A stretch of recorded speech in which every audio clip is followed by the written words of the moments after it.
우리는 지난주에 이 말씀을 제대로 이해를 해봤습니다. 우리가 개역개정판 성경으로 지금 읽었습니다만 비판하지 말라라는 번역은 잘못된 번역이라고 했습니다. 원래 원어적으로는 비판이 아니라 심판 또는 정죄라는 번역으로 해석하는 것이 옳습니다. 그런 의미에서 지난주 제가 로마서 말씀을 상기시켜 드렸는데 로마서에 보면 1장에는 불신자들에 대한 정죄, 그래서 너희가 동성애를 죄를 짓고 온갖 이 땅에 흉악한 도덕적인 윤리적인 죄를 짓는 너희들아 하나님 앞에 나와서 회개해라 라는 메시지로 1장이 시작하다가 2장으로 가서는 그 화살을 믿는 자들에게로 돌리면서 믿지 않는 자들도 저런 죄를 짓는데 그렇다면 너희는 깨끗하냐? 라면서 교회 안에 있는 유대인들, 당시 유대인들이지만 그것을 오늘날로 해석하면 우리 크리스찬들에게 화살을 돌린 겁니다. 그래서 뭐라고 그랬습니까? 그 윤리 도덕적인 죄를 짓고 있는 그들이나 교회 안에 거룩한 척하고 있는 양복 입고 있는 너희들이나 하나님 보실 때는 다 똑같은 죄인들이다 라고 로마서는 시작합니다. 그래서 모든 사람이 다 죄를 범하였음에 하나님 앞에서는 모두가 다 죄인이다. 이걸 인정할 때 우리는 누구를 심판할 자격이 우리에게 없다라는 것을 알아야 하는데, 그것을 알기 전에 나에게 무엇이 필요하냐면 믿음의 눈이 열려야, 하나님에 향한 믿음의 눈이 열려야, 복음에 대한 확실한 눈이 열려야만 비로소 율법주의, 문자에 얽매인 낡은 신앙에 빠지지 않고 그 영적인 하나님의 본질을 추구하면서 내 삶의 진정한 거듭남, 변화된 삶을 살아가기 시작한다는 겁니다. 그런데 아마 지난주 말씀 들으실 때 궁금해하시는 분들이 있으셨을 거예요. 제가 계속 지난주 설교할 때 눈을 떠야 합니다. 눈을 떠야 합니다. 눈을 뜨는 것이 우리에게 고난을 주시는 목적이고 우리에게 어려움을, 시험을 주시는 하나님의 뜻입니다 라는 얘기를 했습니다. 그러면 여러분한테 퀘스천이 남지 않아요? 무슨 퀘스천이 남습니까? 도대체 눈을 뜬다는 건 어떤 게 눈을 뜨는 겁니까? 도대체 어떻게 해야 주님을 보는 겁니까? 그러면 이제 어떤 신비적인 걸 강조하는 교회들은 하나님을 봤다 또는 기도 중에 하나님을 체험했다, 그것이 눈을 뜨는 것이다. 성경은 그렇게 얘기하지 않습니다. 성경에서 눈을 떠야 한다라는 것은 단 한 가지입니다. 뭡니까? 이런 질문을 던져봅니다. 눈을 뜬다는 것이 도대체 무엇인가? 눈을 뜬다는 것은 한마디로 얘기하면 말씀에 눈을 뜬다는 뜻이고, 말씀에 눈을 뜨면 하나님의 계획과 하나님의 방법과 하나님의 현존하심을, 잘 들으세요, 하나님의 계획과 하나님의 방법과 하나님의 현존하심을 느끼고 알고 믿는 자들을 바로 눈을 뜬 자들이라고 합니다. 근데 눈을 뜨지 못한 자들은 뭐냐면 여전히 눈에 보이는 것이 전부인 줄 알고 눈에 보이는 것을 자랑하고 눈에 보이는 것이 없어지면 불안해하고 염려하고 걱정하고 근심하면서 살아가는 자, 그들이 바로 율법주의자, 그냥 낡은 문자주의에 얽매여서 하나님의 본질을 보지 못하고 그냥 형식적인 신앙생활을 하는 사람들, 교회만 다니는 사람들을 일컫습니다. 이것을 이야기하려면 요셉 이야기를 하면 여러분 이야기가 쉬우실 겁니다. 제가 여러 번 강해를 해드렸지만 창세기에 나와 있는 요셉 이야기는 절대로 꿈 한 번 제대로 잘 꿔가지고 인생에서 성공을 했다는 어떤 인생 역전의 성공 드라마를 우리에게 주는 메시지가 아닙니다. 요셉 이야기는 뭐로 시작한다고 그랬습니까? 채색 옷을 입고 등장하는 장면으로 시작합니다. 그게 의미심장하다고 그랬죠. 그 채색 옷이 상징하는 바가 뭐라고 그랬어요? 바로 내 의, 내 자랑, 나라는 존재, 하나님을 모르고 살아가는 나라는 그냥 눈에 감겨진 소경으로 살아가는 나, 그게 채색 옷을 입고 형들 앞에서 자랑하고 있는 요셉의 모습이었다고요. 그런데 그런 요셉을 하나님께서 인도하시기 위해서 그에게 고난을 주시는데, 잘 들으세요, 하나님의 복을 주시는데 채색 옷을 입고 아버지 밑에서 부와 명예를 누리면서 잘 먹고 잘 살면 그것이 복인 줄 아는데, 성경은 오히려 반대로 그것이 바로 복이 아니라 그것이 하나님을 모르는 것이고, 진짜 하나님의 복은 뭐냐? 그 채색 옷을 벗는 것이다. 그러면 내가 하나님을 깨달아서 스스로 벗으면 좋은데, 우리는 그런 지식이 없으니까 하나님이 강제로 그 채색 옷을 벗기시는데, 어떻게 강제로 벗기시느냐? 고난을 주신다는 거예요. 그래서 요셉에게 뜬금없이 고난이 찾아오죠. 그것도 형제들에 의해서, 가장 가까운 사람들에 의해서 배신을 당하고, 그래서 사람에 대한 상처와 불신을 갖고 살아가게 되는 요셉의 인생. 인간적 눈으로 보면 이렇게 불쌍한 인생이 어디 있고, 이렇게 안타까운 인생이 어디 있으며, 도대체 하나님을 잘 믿는다는 요셉이 왜 이런 고난 가운데 들어갔는지 우리는 이해를 못하는데, 거기 성경에 뭐라고 되어 있냐면, 요셉의 비로소 채색 옷을 벗겼다. 누가? 형들이 강제로. 그래서 발가벗긴 채로 요셉이 하루아침에 종의 신분으로 팔려가는데, 성경은 그 요셉의 종에 팔려간 그 시점을 이렇게 기록하고 있습니다. 39장 1절 2절입니다. 요셉이 이끌려 애굽에 내려가매 바로의 신하 친위대장 애굽 사람 보디발이 그리로 데려간 이스라엘 사람의 손에서 요셉을 산이라 종으로 팔려갔단 말이죠. 여호와께서 요셉과 함께 하심으로 그가 형통한 자가 되어 그의 주인 애굽 사람의 집에 있으니. 여러분, 성경 볼 때 잘 보시라고 그랬죠. 우리 눈을 의심하지 않아요? 도대체 뭐가 형통이에요? 형통이 뭐예요? 복이잖아요. 그런데 요셉이 지금 종으로 팔려갔는데 그걸 갖다가 성경은 형통이래요. 그게 복이래요. 그러면 그 형통이 뭐라는 거예요? 앞에 나와 있잖아요. 하나님이 함께 하시는 거예요. 그게 요셉에게 복이라고요.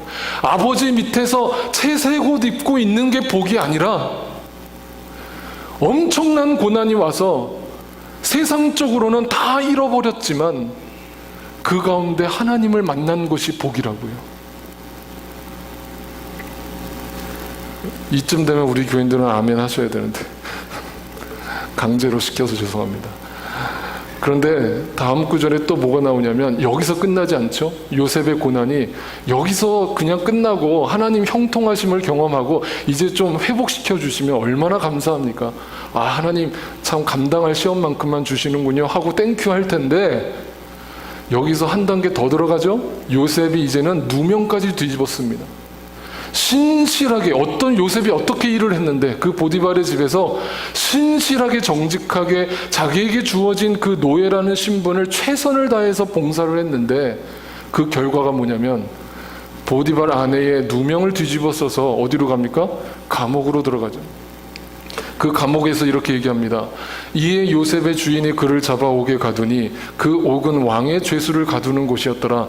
요셉이 옥에 갇혔으나 여호와께서 요셉과 함께 하시고 그에게 인자를 더하사 간수장에게 은혜를 받게 하시며. 어디서요? 감옥에서요. 우리는, 여러분 입장을 바꿔놓고 생각해보세요. 여러분이 지금 요셉의 입장이라면 여기서 하나님 땡큐, 하나님 이것이 하나님 은혜입니다 라는 말이 나오시겠어요? 하나님 왜 나에게 이런 고난을 주십니까? 빨리 이 감옥에서 빠져나오게 해주십시오. 막 통성으로 기도하고 난리 날 거 아니에요.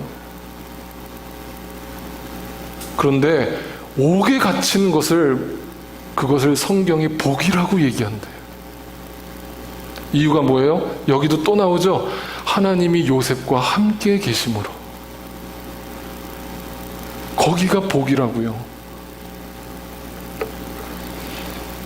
요셉이 나중에 형들을 만났습니다. 총리가 돼서 복수의 칼을 갈 줄 알았는데 요셉이 형들을 용서합니다. 눈물로 흘리면서 형들을 끌어안고 형들을 용서하죠. 그런데 그 뒤로 용서하고 다 화해하고 끝난 줄 알았는데 성경은 뭐라고 얘기하냐면, 형들은 요셉의 용서를 진심으로 받지 않습니다. 이 말은 요셉의 용서가 진심이 아니었다는 말이 아니라 요셉은 진심으로 용서를 했는데 형들은 여전히 눈이 뜨여지지 않은 자들이기 때문에 요셉이 진짜 우리를 용서했나? 라면서 의심합니다. 언제까지요? 자기 아버지 야곱이 죽을 때까지요. 그러니까 요셉이 용서했다는 말은 아버지가 살아있기 때문에 용서하는 척을 하는 것뿐이지 진짜 우리를 용서하지 않았어 라고 오해를 합니다. 그런데 결국 나중에 아버지가 죽습니다. 야곱이 죽을 때 장례식을 치르고 나자마자 형들이 요셉에게 뛰어갑니다. 그러면서 뭐라고 하는 줄 압니까? 요셉, 제발 우리 죽이지 마. 아버지가 죽었으니까 우리 죽이지 마. 라면서 계속 요셉을 의심합니다. 그때 요셉이 이런 말을 합니다. 요셉이 그들에게 말하였다. 두려워하지 마십시오. 내가 하나님을 대신하기라도 하겠습니까? 형님들은 나를 해치려고 하였지만, 그것이 현실이지만, 그것이 눈에 보이는 팩트지만, 나는 하나님의 계획을 알았고 하나님의 구원의 방법을 알았고 하나님을 나는 직접 보았기 때문에 당신들을 진짜 용서합니다. 왜? 하나님의 계획이 뭔데요? 하나님의 방법이 뭔데요? 왜 나를 애굽의 총리로 세우셨는데요? 그것이 나의 명예를 주기 위해서, 내 이 땅에 복을 주기 위해서, 그게 아니라 야곱 12아들을 에집트로 데리고 와서 거기서 먹고 살게 함으로 결국은 약속의 땅 아브라함에게 주었던 그 약속을 실현하기 위해서, 결국 예수 그리스도라는 메시아를 이 땅에 보내기 위해서 요셉을 꿈을 꾸게 하시고 총리로 보내셨다라는 하나님의 큰 구원의 계획을 요셉은 봤다는 거예요. 그러니까 사사로운 인간의 원한을 풀려고 하지 않고, 사사로운 인간의 감정으로 인간을 정죄하고 판단하지 않고, 크신 하나님의 계획과 하나님의 방법으로 그 형들을 진심으로 용서하는 요셉. 그가 눈이 뜨인 관점은 이거 하나입니다. 잘 보세요. 구원입니다. 내가 어떻게 하나님의 방법을 대신하겠습니까? 나는 눈이 뜨였습니다. 나는 그 고난을 통해서, 내 채색옷을 벗기시는 하나님의 방법을 통해서 나는 분명히 하나님의 방법을 알았습니다. 나는 누구도 정죄하지 않습니다. 누구도 심판할 자격이 없습니다. 왜? 하나님은 그 사람도 구원하려고 하시니까. 그러므로 나를 두려워하지 마십시오. 형들, 진짜 나는 용서했고 하나님도 당신들을 용서했습니다. 이게 기적이에요. 이게 기적이라고요. 오늘 본문에 좀 황당한 본문이 나옵니다. 6절에 거룩한 것을 개에게 주지 말고 너희의 진주를 돼지 앞에 던지지 말아라. 그들이 발로 그것을 짓밟고 되돌아서서 너희를 물어뜯을지도 모른다. 이 본문을 가지고 굉장히 난해한 성경 구절인데, 이 본문을 가지고 대부분의 학자들이 뭐라고 얘기를 하냐면, 복음은 들을 수 있는 사람들한테만 주지 들을 귀가 없는 사람들한테 복음을 얘기하지도 말아라. 그냥 시간 낭비니까 그냥 개하고 돼지한테 함부로 복음을 던져주지 말아라. 다시 말하면 자기는 개와 돼지가 아니고 저 믿지 않는 불신자들은 개와 돼지라고 해석을 하는 그런 해석들이 주류를 이뤄왔어요. 그런데 제가 원어를 파다가 깜짝 놀랐어요. 성경에서 얘기하는 개라고 하는 이 단어가 두 가지 단어로 쓰여졌는데, 하나의 단어는 뭐냐면 말 그대로 우리나라 지금 한참 논란이 되고 있는데, 요즘이 아니죠. 옛날부터 논란이 됐죠. 개를 먹는 우리나라. 그것 때문에 막 반대하잖아요. 그러니까 식용으로 키우는 개, 바깥에 길거리에 돌아다니는 그런 개를 얘기하는 게 아니라, 여기서 얘기하는 헬라어 개라는 단어는 말 그대로 펫입니다. 펫. 그러니까 집에서 키우는 개. 이걸 구분해야 된다는 걸 알았어요. 다시 말하면 집에서 키우는 개라고 해석을 한 이유가 뭘까? 돼지도 당연히 저 야생에서 떠도는 돼지가 아니라 집안에서 키우는 돼지. 그들에게 진주를 던져주지 말아라. 도대체 무슨 뜻일까 생각해 보는데, 이 본문을 다른 본문에서 이렇게 얘기합니다.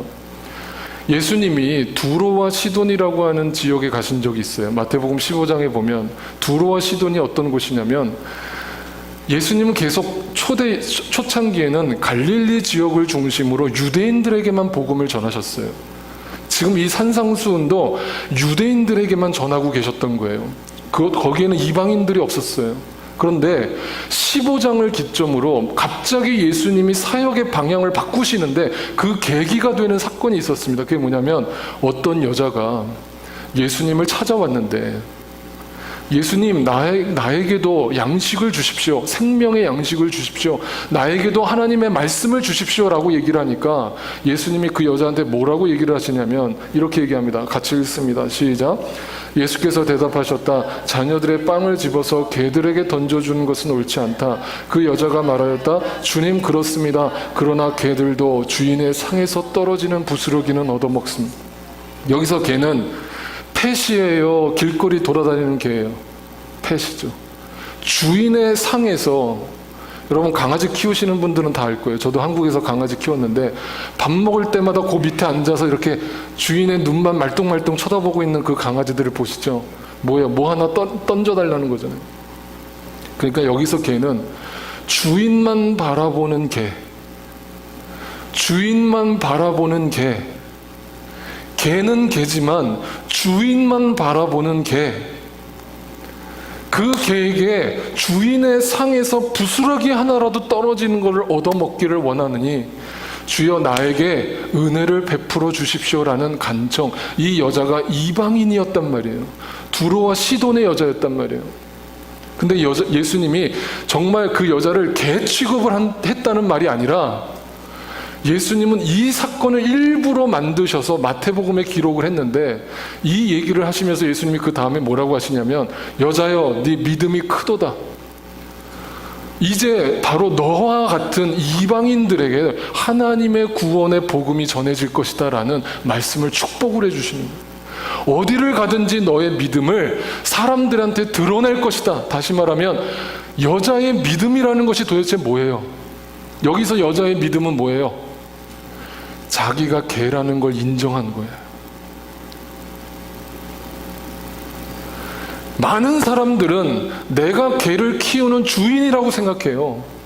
나는 꽤 괜찮은 사람이라고 생각해요. 그런데 참 죄송한 얘기지만 여러분, 진실은 뭐냐면 성경에서 말하는 우리의 모습은 개, 돼지예요. 다시 말하면 아무것도 알지 못하는 존재들이다 이 얘기예요. 그러면 이제 여기에 대해서 의문을 갖죠. 목사님 좀 말씀이 지나치십니다. 여태까지 신앙생활을 했지만 어떤 목사님도 우리 보고 개돼지라고 하시는 분 들어보질 못했습니다. 목사님 말 실수하시는 것 같아요 라고 얘기하실까 봐. 그러면 제가 그걸 증명하겠습니다. 성경에 보면 예수님이 이 땅에 오셔서 설교를 하시면서 수없는 설교를 하시면서 또 심지어는 기적을 베푸시면서 그들에게 하나님 나라를 설교하셨어요. 그리고 내가 바로 생명의 양식이고 이 떡을 먹는 자가 영생을 할 것이라는 얘기를 계속 거듭거듭 하셨어요. 그런데 사람들의 반응은 한마디로 뭐예요? 못 알아듣겠다는. 심지어 예수님을 따라다니는 12제자마저 도대체 하는 예수님 그 말은 너무 어렵습니다. 그렇게 복음을 전하면 누가 하나님을 믿겠습니까? 라면서 예수님을 원망합니다. 그랬더니 예수님이 그들에게 이런 말씀을 하십니다. 요한복음 8장 43절, 45절, 47절. 어찌하여 너희는 내가 말하는 것을 깨닫지 못하느냐? 그것은 너희가 내 말을 들을 수 없기 때문이다. 그런데 내가 진리를 말하기 때문에 너희는 나를 믿지 않는다. 하나님에게서 난 사람은 하나님의 말씀을 듣는다. 그러므로 너희가 듣지 않는 것은 너희가 하나님에게서 나지 않았기 때문이다. 중요한 게 있어요. 예수님은 진리를 선포했는데 사람들은 믿지 않았다라는 말은 관심 없다는 말이에요. 예수님은 진리를 선포했는데 사람들의 관심은 그냥 오병이어 기적 몇 번 더 해주시지, 그냥 병자들이나 좀 일으켜 주시지, 무슨 하나님 나라야, 무슨 복음이야, 도대체 생명의 양식이 무슨 뜻이야. 제자들마저도 예수님의 복음을 거부하더라. 믿지 않더라. 여러분, 제가 이렇게 신앙생활을 해보면서 이렇게 많은 분들을 보지만 실제로 오늘날 진실은 뭐냐면 우리의 존재를 너무 과하게 포장한다는 것에 있어요. 제가 전화번호 얘기했죠. 당신은 사랑받기 위해 태어난 사람이라는 찬양이 틀린 찬양은 아니지만 우리를 어떻게 세뇌시키냐면 우리가 꽤 괜찮은 사람인 것처럼 포장을 시켜버려요. 심지어 교회 안에서마저도 이제는 회개하라, 죄인이다, 너가 바로 개고 너가 돼지다라는 말을 함부로 하지 않아요. 왜? 그런 얘기하면 기분 나쁘니까. 그래서 적당한 위로, 적당한 감동, 그것으로 신앙생활을 포장하면 누구든지 은혜 받았다라고, 제가 예배 끝나고 저 뒤에 서 있으면, 이제 우리 교인들은 그렇게 안 하지만 예전에 제가 신앙 사역할 때 있던 교인들은 항상 나오시면서 마치 공식처럼 하시는 말씀이 뭐예요? 목사님, 은혜 받았습니다. 그러면 저는 그 얘기를 들으면 속에서 무슨 생각이 드냐면 So what? 뭐가 은혜를 받은 건데요? 감동받았다고요? 은혜를 받았으면, 저 문 밖을 나서는 순간 말씀을 받았으면 여러분의 삶에 변화가 일어나야 될 거 아니에요.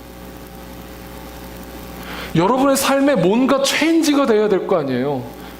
그게 은혜를 받은 거예요. 그게 진짜 회개한 사람이에요. 근데 은혜 받았대요. 근데 그거는 감동받았다는 말을 종교 언어로 바꿔버린 거예요. 죄송한 얘기지만 저는 그렇게 들어요. 여러분의 눈빛을 보면 알아요. 진짜 은혜 받은 사람은 벌써 눈에 결단이 눈빛이 서요. 아, 내가 정말 그렇게 살아야 되겠다. 오늘날의 문제는 이러한 문제로 있어요. 여러분, 부모된 여러분들은 이런 것 많이 느끼실 거예요. 어렸을 적에 저도 부모님한테 이런 얘기를 들으면 항상 뭐 이렇게 해라, 너도 나중에 이렇게 해야 잘 되고 네가 인생을 잘 사는 것이고 여러 가지 조언과 충고를 많이 하시잖아요. 그런데 그 얘기를 들을 때 저는 도대체 무슨 말인지 못 알아들어요. 네. 아버지가 왜 그런 얘기를 하시는지, 왜 자꾸 하지 말라 하시는지, 왜 그것을 하라 하시는지 그때는 알 수가 없어요. 그러니까 못 알아들으니까 항상 아버지가, 부모님이 맨 마지막으로 내뱉는 결론이 뭐예요? 아휴, 네가 어떻게 알아듣겠냐? 너도 나중에 결혼해서 너 같은 자식 낳아봐. 그럼 알 거야. 그 말은 뭐예요? 경험해봐. 경험해야 너는 알 거야. 그래요, 맞아요. 인간은 경험해야 알아요. 경험하지 않으면 우리는 몰라요. 그래서 20대 때는 도저히 모르는 게 있고 30대 때는 도저히 모르는 게 있고 40대 때는 도저히 모르는 게 있어요. 경험하지 않아서 몰라요. 그러면 제가 퀘스천을 달아요. 여기 계신 80 넘으신 우리 연세 드신 어르신들은 다 알까요? 아니요. 인간은 경험을 통해 알지만 경험을 통해 또 금방 잊어버려요. 잊어버려요. 그래서 인간이라는 존재는요, 뭐냐면 결국 못 알아먹는 존재예요. 못 알아먹는 존재예요. 그래서 한마디로 이것을 성경은 뭐라고 얘기하느냐? 너희는 알고도 죄를 짓지만 모르고도 죄를 짓고 그냥 너희는 죄인이다. 그래서 그것이 바로 무지, 알지 못한다. 개, 돼지, 그냥 주인의 상에서 먹을 것이 떨어지기만을 바라볼 수밖에 없는 알지 못하는 존재, 그게 여러분과 저라는 거예요. 기분 나빠도 할 수 없어요. 저는 성경에 있는 그대로 전해요. 여러분과 저는 개, 돼지예요. 이런 우리를 예수님이 이렇게 아무리 설득을 하고 여러 번 설교를 하고 기적을 보여주고 온갖 방법을 다 써도 못 알아먹으니까 예수님 마지막 선택하신 게 뭐냐면 이거예요. 예수님이 마지막에 빌라도 총독 앞에 잡혀갔을 때 이런 신문을 합니다. 예수께서 총독 앞에 서시니 총독이 예수께 물었다. 당신이 유대인의 왕이요. 그러나 예수께서는 당신이 그렇게 말하고 있어 하고 말씀하셨다. 예수께서는 대제사장들과 장로들이 고발하는 말에는 아무 대답도 하지 않으셨다. 그렇게 말씀을 많이 하셨던 예수님이 정작 자기가 죽을 위기에 처해 있는데 자기를 변호하지 않아요. 침묵으로 일관하세요. 그러니까 빌라도 총독이 뭐라고 얘기하냐면, 그때 빌라도가 예수께 말하였다.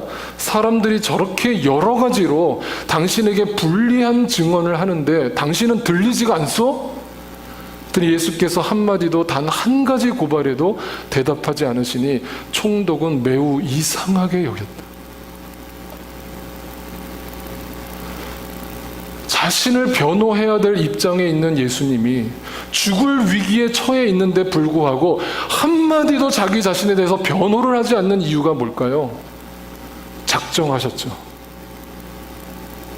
못 알아먹는 우리를 위해서 가르치고 논쟁을 하고 논리적으로 설명해서 이 사람들이 구원을 받을 것 같았으면 진작에 구원받았겠지. 답이 없구나. 이 인간들 답이 없구나.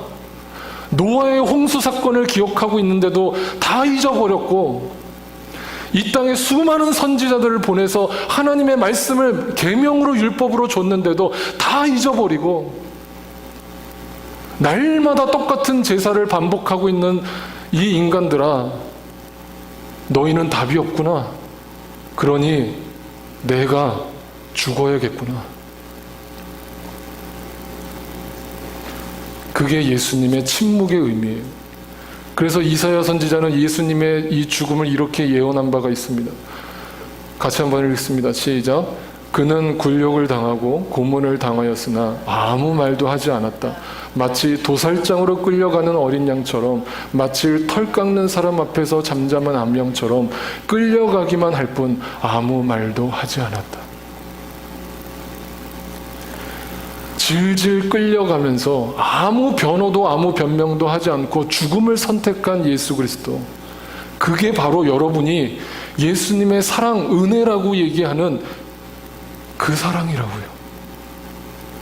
자식이 못 알아먹으면 그냥 자식을 버려요? 자식을 딴 자식으로 바꿔버려요? 그냥 그 자식을 지켜보고 그 자식을 품어주는 거예요. 죽는 거예요. 그래서 사도 바울은 고린도전서에서 이것을 이렇게 표현했습니다. 내가 사람의 모든 말과 지식과 천사의 말을 한다 할지라도 내게 죽는 그 사랑이 없다면 울리는 징이나 요란한 꽹과리가 될 뿐이다. 여러분이 예수 그리스도의 사랑을 정말 아십니까? 정말 눈이 뜨이셨습니까? 하나님의 방법이 보이십니까? 하나님의 계획이 보이십니까? 여러분을 어떻게 구원하셨는지가 보이십니까? 제가 요즘에 이렇게 젊은 분들 한국에서 보면 이 사랑을 표현하는 방식이 굉장히 다양해졌어요. 그래서 뭐 이렇게 사진 찍을 때 보면 뭐 사랑합니다 이렇게 하잖아요. 대부분. 뭐 저는 이런 거 잘 못하지만 이렇게 하고 뭐 손가락으로 이렇게 뭐 하고 뭐 이렇게 하고 뭐 이건 뭐예요? 이건 뭐예요? 뭐 이렇게 하고 뭐 하던데 어쨌든 뭐 사랑한다는 거예요. 네? 그잖아요. 사랑해, 사랑해, 사랑해. 여러분, 좀 우픈 현실이지만 그거 사랑 아닙니다. 심지어 교회에서마저 이루고 있어요.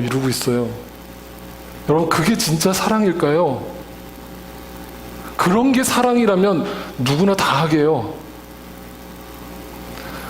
여러분, 이제 제가 여러 번 얘기해서 아시다시피 저는 와이프한테 프로포즈를 못했어요. 제가 낯간지러워서 솔직히 잘 못했어요. 그게 아마 와이프한테는 되게 한이 됐을지도 몰라요. 근데 저는 사랑한다는 말도 참 불편해요. 불편하다기보다는 좀 어색해요. 잘 못해요. 그런데 제가 와이프한테 결혼할 때 이렇게 얘기했어요. 니캉 내캉 같이 살자. 살자. 왜냐하면 저는 깊이 생각했어요.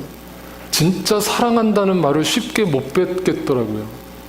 근데 사랑이란 살자라는 것을 제가 생각해 봤어요. 여러분, 같이 사는 거는 정말 힘든 일이에요. 고통이에요, 때로는. 정말 어려운 일이에요. 내가 아무리 천사의 말을 하고 온갖 사탕 발림으로 이벤트를 하고 프로포즈를 멋있게 한다고 해서 결혼 생활이 행복해지는 게 아니라, 나는 이 사람과 정말 싫으나 좋으나 끝까지 살려는 결단이 있는가? 저는 그게 사랑이라고 생각해요. 그래서 성경은 사랑을 로맨틱하게 그리지 않아요. 사랑은 달콤하고 사랑은 짜릿하고, 고린도전서의 사도 바울은 사랑을 이렇게 정의 내렸어요. 사랑은 오래 참고. 누구처럼? 예수님처럼. 논리적으로 그 사람을 변화시킬 수 있다고요? 지식으로 그 사람을 싸워서 내가 이기면, 내가 마지막 말을 하고 끝내면 내가 그 사람을 이겼다고요? 그 사람을 변화시킬 수 있다고요? 1000마디 말을 해도 사람 변하지 않아요. 사람 언제 변하는 줄 아세요? 오래 참아주는 사람. 진짜 그게 사랑이라고.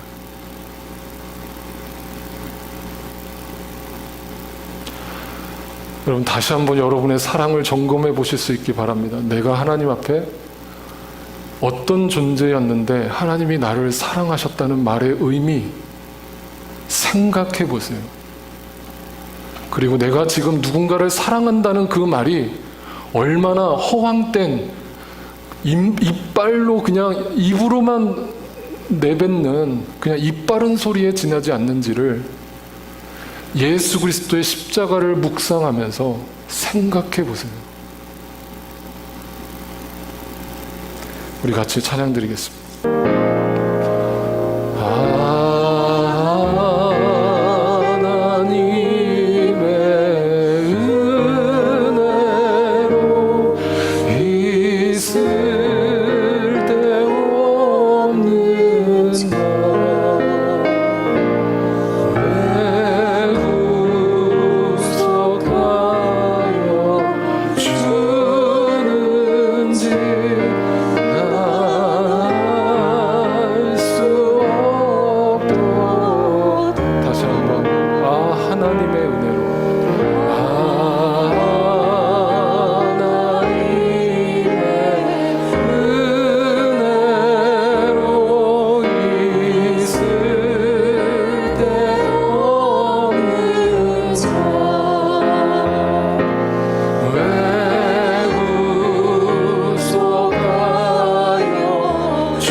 눈을 감아보세요.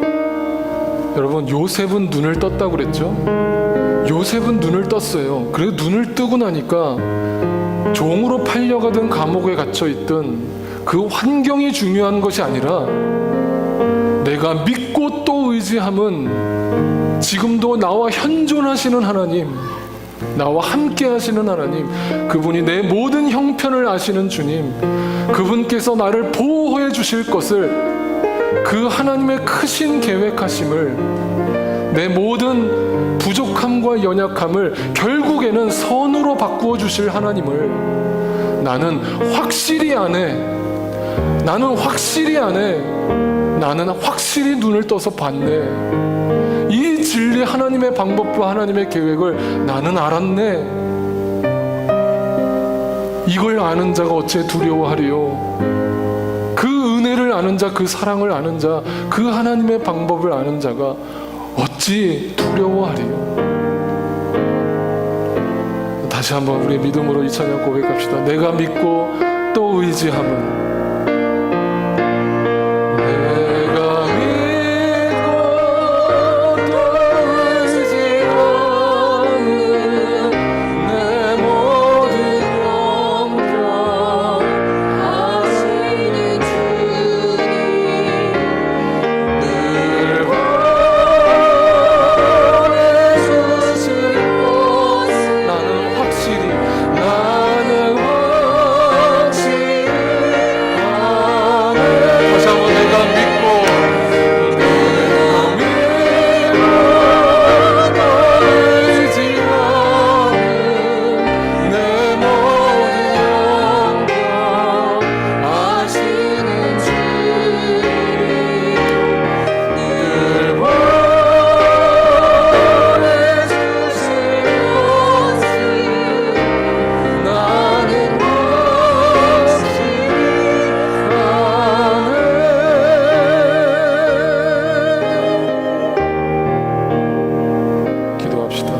하나님, 우리는 과연 눈을 떴습니까? 눈을 뜬 자가 누구를 심판합니까? 누구를 정죄합니까? 누구를 함부로 판단합니까? 하나님의 계획을 알고 하나님의 방법을 알고 하나님의 크신 그 구원의 계획을 아는 자가, 내가 어떻게 구원받았고 내가 어떻게 은혜를 입었으며 내가 어떻게 그 사랑을 체험했는지를 아는 자가, 내가 개와 돼지에 지나지 않았던 나를, 진주가 무엇인지 거룩한 것이 무엇인지 구별하지 못하는 나를, 무지한 나를 조건 없이 값없이 침묵하심으로 질질 끌려가셔서 저 십자가에서 나를 위해 피 흘려 죽으신 그 주님의 은혜를 아는 내가, 하나님의 은혜로 그걸 아는 내가 무엇을 두려워하리요? 무엇을 걱정하리요? 무엇을 염려하리요? 나는 확실히 아네. 이제 그 눈을 떴으니 그 십자가의 주님을 의지하여 나도 이 땅에서 그 사랑을, 그 온전한 사랑을, 용서를 실천하겠네. 천사의 말을 한다 할지라도 사랑이 없으면 울리는 꽹과리, 내가 바로 그 울리는 꽹과리였음을 주여 고백하오니, 주여 내 안에 눈을 뜨게 하시사 그 사랑의 열매를 날마다 내 삶에 맺히게 하여 주옵소서. 내 남편부터, 내 아내부터, 내 자식부터, 내 교회 성도들부터, 나와 함께하는 내 주변의 모든 아는 사람들로부터 이 사랑을 실천하게 도와주옵소서. 우리를 아무 말 없이 끝까지 죽음으로 사랑하신 나의 사랑, 나의 구주, 우리 구주 예수 그리스도의 존귀하신 이름으로 간절히 기도하옵나이다. 모든 시선을 주님께 드리고 살아계신 하나님을 느낄 때